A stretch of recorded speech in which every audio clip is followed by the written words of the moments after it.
Hi friends, welcome back to my channel. ನಾನು ನಿಮ್ಮ ಪ್ರಿಯ.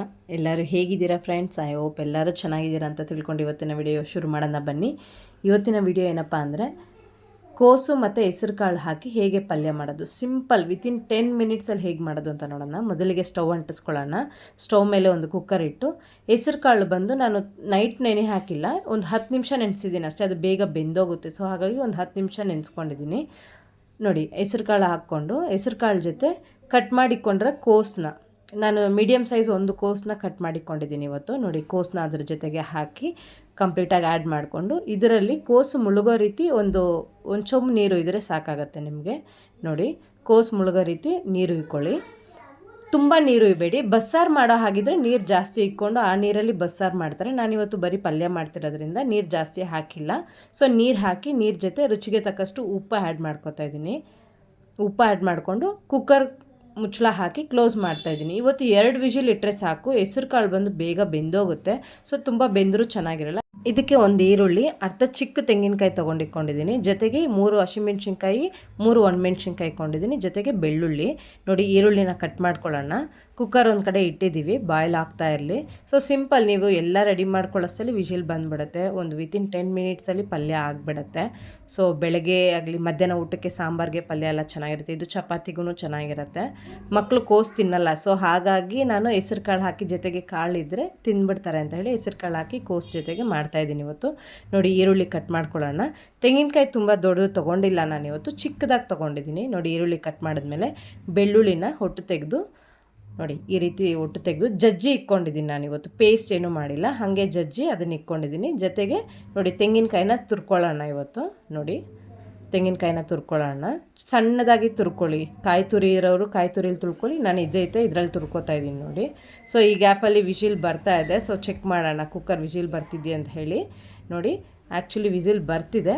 ನೋಡಿ, ಒಂದು ವಿಷಿಲ್ ಬಂತು, ಇನ್ನೊಂದು ವಿಷಿಲು ಬರ್ತಿದೆ ನೋಡಿ ಫ್ರೆಂಡ್ಸ್. ಇನ್ನೊಂದು ವಿಷಿಲ್ ಬಂದ ತಕ್ಷಣ ಆಫ್ ಮಾಡ್ಕೊಳ್ಳಿ. 2 ವಿಷಿಲ್ ಸಾಕಾಗುತ್ತೆ ನಮಗೆ ಇವತ್ತು. ನೋಡಿ, 2 ವಿಷಿಲ್ ಕಂಪ್ಲೀಟ್ ಆಗಿದೆ, ಆಫ್ ಮಾಡ್ಕೊಂಡಿದ್ದೀನಿ. ಈಗ ಆಪಲ್ಲಿ ನಾನು ತೆಂಗಿನಕಾಯಿ ತುರಿದಿಕ್ಕೊಂಡಿದ್ದೀನಿ.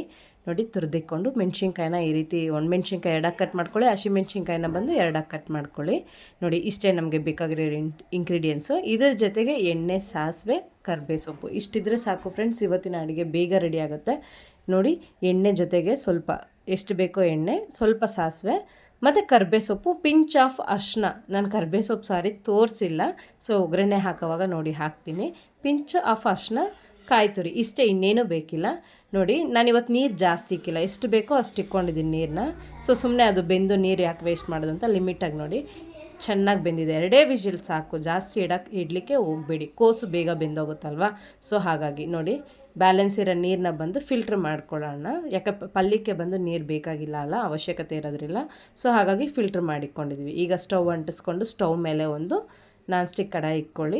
ಯಾವುದಾದ್ರೂ ಸರಿ, ಮನೇಲಿ ಯಾವುದೇ ಕಡಾಯಿ ಇದ್ದರೂ ಕಡಾಯಿ ಇಕ್ಕೊಂಡು ಎಷ್ಟು ಬೇಕೋ ಅಷ್ಟು ಆಯಿಲು ಇಕ್ಕೊಳ್ಳಿ. ಆಯಿಲ್ ಹೀಟ್ ಆದಮೇಲೆ ಸಾಸಿವೆ ತೋರಿಸಿದ್ನಲ್ವ ನಿಮಗೆ, ಸಾಸಿವೆ ಮತ್ತು ಜೀರಿಗೆ ಜೊತೆಗೆ ಉದ್ದಿನಬೇಳೆ, ಕಡಲೆಬೇಳೆ ಅದರಲ್ಲಿ ಆ್ಯಡ್ ಆಗಿರುತ್ತಲ್ವ. ಸೊ ಅದನ್ನು ಹಾಕ್ಕೊಂಡು ನೋಡಿ, ಸಾಸಿವೆ ಚಿಟಪಟ ಅಂದಮೇಲೆ ಆನಿಯನ್ನ ಆ್ಯಡ್ ಮಾಡ್ಕೊಳ್ಳಿ. ನೋಡಿ, ಸಾಸಿವೆ ಚಿಟಪಟ ಅಂತ ಇದೆ, ಗೊತ್ತಾಗ್ತಿದೆ ಅಲ್ವಾ ವಿಡಿಯೋದಲ್ಲಿ.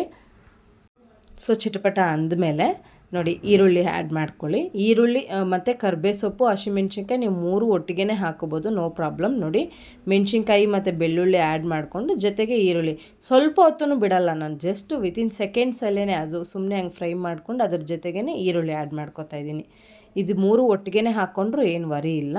ನೋಡಿ, ಈರುಳ್ಳಿ ಫ್ರೈ ಆಗ್ತಾ ಇದ್ದಂಗೆ ಜೊತೆಗೆ ಕರಿಬೇವು ಸೊಪ್ಪು ನಾನು ಆಗಲೇ ತೋರಿಸ್ಲಿಲ್ಲ ಅಲ್ವಾ ನಿಮಗೆ. ಸೊ ಇವಾಗ ನಾನು ಕರಿಬೇವು ಸೊಪ್ಪನ್ನು ಆ್ಯಡ್ ಮಾಡ್ತೀನಿ. ನೋಡಿ, ಕರಿಬೇವು ಸೊಪ್ಪು, ಹಸಿ ಕರಿಬೇವು ಸೊಪ್ಪನ್ನ ವಾಶ್ ಮಾಡಿಕೊಂಡಿದ್ದೀನಿ. ಸೊ ಹಸಿ ಕರಿಬೇವು ಸೊಪ್ಪು ಆ್ಯಡ್ ಮಾಡಿ ಚೆನ್ನಾಗಿ ಮಿಕ್ಸ್ ಮಾಡಿ. ಇದರಲ್ಲಿ ಬಂದು ಈರುಳ್ಳಿ ತುಂಬ ಫ್ರೈ ಆಗಬೇಕು ಅನ್ನೋ ಅವಶ್ಯಕತೆನೇ ಇಲ್ಲ ಫ್ರೆಂಡ್ಸ್. ಈರುಳ್ಳಿ ಅಲ್ಲಲ್ಲಿ ಕ್ರಂಚಿಯಾಗಿ ಸಿಗ್ತಾಯಿದ್ರೆ ಚೆನ್ನಾಗಿರುತ್ತೆ ಪಲ್ಯಕ್ಕೆ. ನೋಡಿ, ಪಿಂಚ್ ಆಫ್ ಸಾಲ್ಟ್ ಹಾಕ್ಕೊಂಡು ಒಂದು ಹೇಗೆ ಹೇಳೋದು, ಒಂದು 30 ಸೆಕೆಂಡ್ ಯಾರು 50 ಸೆಕೆಂಡ್ ನೀವು ಫ್ರೈ ಮಾಡಿದ್ರೂ ಸಾಕು. ತುಂಬ ಹೊತ್ತೇನು ಆನಿಯನ್ನು ಗೋಲ್ಡನ್ ಬರಬೇಕು ಅಂತ ಏನಿಲ್ಲ. ನೋಡಿ, ಫ್ರೈ ಆದಮೇಲೆ ಇದಕ್ಕೆ ಸ್ವಲ್ಪ ಸಾಲ್ಟ್ ಹಾಕ್ಕೊಳ್ಳಿ, pinch off salt. Onion fry ಮಾಡೋವಾಗ ಸಾಲ್ಟ್ ಹಾಕೋದು ಸಹಜ ಅಲ್ವಾ. ಸೊ ಸ್ವಲ್ಪ ಸಾಲ್ಟ್ ಆ್ಯಡ್ ಮಾಡ್ತಿದ್ದೀನಿ. ಇದು ಆ್ಯಡ್ ಮಾಡಿ ಮಿಕ್ಸ್ ಮಾಡಿಕೊಂಡು ಇವಾಗ ಏನು ನಾವು ಬಾಯ್ಲ್ಡ್ ಮಾಡಿಕೊಂಡಿದ್ವಲ್ಲ ಕೋಸು ಮತ್ತು ಹೆಸರು ಕಾಳನ್ನ ಆ ನೀರು ಬಗಸ್ಕೊಂಡು, ಅಂದರೆ ನೀರು ಫಿಲ್ಟ್ರ್ ಮಾಡಿಕೊಂಡು ಬ್ಯಾಲೆನ್ಸ್ ಇರೋದನ್ನು ನಾವು ಇದರಲ್ಲಿ ಆ್ಯಡ್ ಮಾಡ್ತಾಯಿದ್ದೀವಿ. ನೋಡಿ, ಕೋಸು ಮತ್ತು ಹೆಸರು ಕಾಳನ್ನ ಆ್ಯಡ್ ಮಾಡ್ತಾಯಿದ್ದೀವಿ. ಇಷ್ಟೇ ಫ್ರೆಂಡ್ಸ್, ಇನ್ನೇನು ಇಲ್ಲ. ಸಿಂಪಲ್ ಇವತ್ತಿನ ಡಿಶ್ ನಾನು ಮಾಡ್ತಿರೋದು ಬಂದು ಸಿಂಪಲ್. ಅಂದರೆ ಮನೇಲಿ ಮಕ್ಕಳು ಕೋಸು ಹಾಗೆ ಏನಾದರೂ ಸಾಂಬಾರು ಇಲ್ಲ ಪಲ್ಯ ಏನಾದರೂ ಮಾಡಿಕೊಟ್ರೆ ತಿನ್ನಲ್ಲ. ಸೊ ಹಾಗಾಗಿ ಜೊತೆಗೆ ಕಾಳನ್ನ ಬೆರೆಸ್ಕೊಟ್ರೆ ಕಾಳಿದೆ ಅಂತ ಹೇಳಿ ತಿನ್ಕೋತಾರೆ. ಸೊ ಹೆಲ್ತಿಯಾಗಿ ಮನೇಲಿ ಈ ರೀತಿ ಯಾವುದಾದ್ರೂ ಒಂದು ಪಲ್ಯ ಡೈಲಿ ಮಾಡ್ತಾ ಇರ್ತೀವಿ. ಸೊ ಅದರಲ್ಲಿ ಇದೊಂದು ಥರ. ಯಾಕಂದರೆ ಇವಾಗ ಕೆಲವೊಬ್ರು ಬಂದು ಕೋಸು ಜೊತೆಗೆ ಕಾಳು ಹಾಕಲ್ಲ, ಬರೀ ಕೋಸು ಪಲ್ಯ ಮಾಡಿ ಅದ್ರ ಜೊತೆಗೆ ತೆಂಗಿನಕಾಯಿ ತುರಿ ಆ್ಯಡ್ ಮಾಡ್ಕೋತಾರೆ. ನಾನು ಜೊತೆ ಕಾಳು ಹಾಕಿದ್ದೀನಿ. ಇಷ್ಟೇ ಮಿಕ್ಸ್ ಮಾಡಿ ಅದ್ರ ಮೇಲೆ ತೆಂಗಿನಕಾಯಿ ತುರಿನ ಹಾಕಿ ಮಿಕ್ಸ್ ಮಾಡಿ ಸರ್ವ್ ಮಾಡಿದ್ರೆ ತುಂಬ ಚೆನ್ನಾಗಿರುತ್ತೆ ಫ್ರೆಂಡ್ಸ್ ಪಲ್ಯ. And thank you for watching my video. ನಿಮಗೆ ಇಷ್ಟ ಆಗಿದ್ದರೆ ಲೈಕ್ ಮಾಡಿ, ಕಮೆಂಟ್ ಮಾಡಿ ಆ್ಯಂಡ್ ಸಬ್ಸ್ಕ್ರೈಬ್ ಮಾಡ್ಕೊಳ್ಳೋದಂತೂ ಮರಿಬೇಡಿ ಫ್ರೆಂಡ್ಸ್. ಸಬ್ಸ್ಕ್ರೈಬ್ ಮಾಡ್ಕೊಳ್ಳಿ. ಯಾವುದೇ ರೀತಿ ನಾನು ವಿಡಿಯೋ ಹಾಕಿದ್ರೆ ನಿಮಗೆ ನೋಟಿಫಿಕೇಷನ್ ಮುಖಾಂತರ ಬಂದುಬಿಡುತ್ತೆ. ಸೊ ನೋಡಿ, ಇವತ್ತಿನ ರೆಸಿಪಿ ರೆಡಿಯಾಗಿದೆ. ಕೋಸು ಮತ್ತು ಹೆಸರು ಕಾಳಿನ ಪಲ್ಯ ರೆಡಿ ನೋಡಿ. ಪ್ಲೇಟಲ್ಲಿ ಈ ರೀತಿ ಹಾಕ್ಕೊಂಡು ಕಾಯಿ ತುರಿ ಮೇಲೆ ಹಾಕ್ಕೊಂಡು ಸರ್ವ್ ಮಾಡಿಕೊಂಡ್ರೆ ಕಂಪ್ಲೀಟ್ ರೆಡಿ.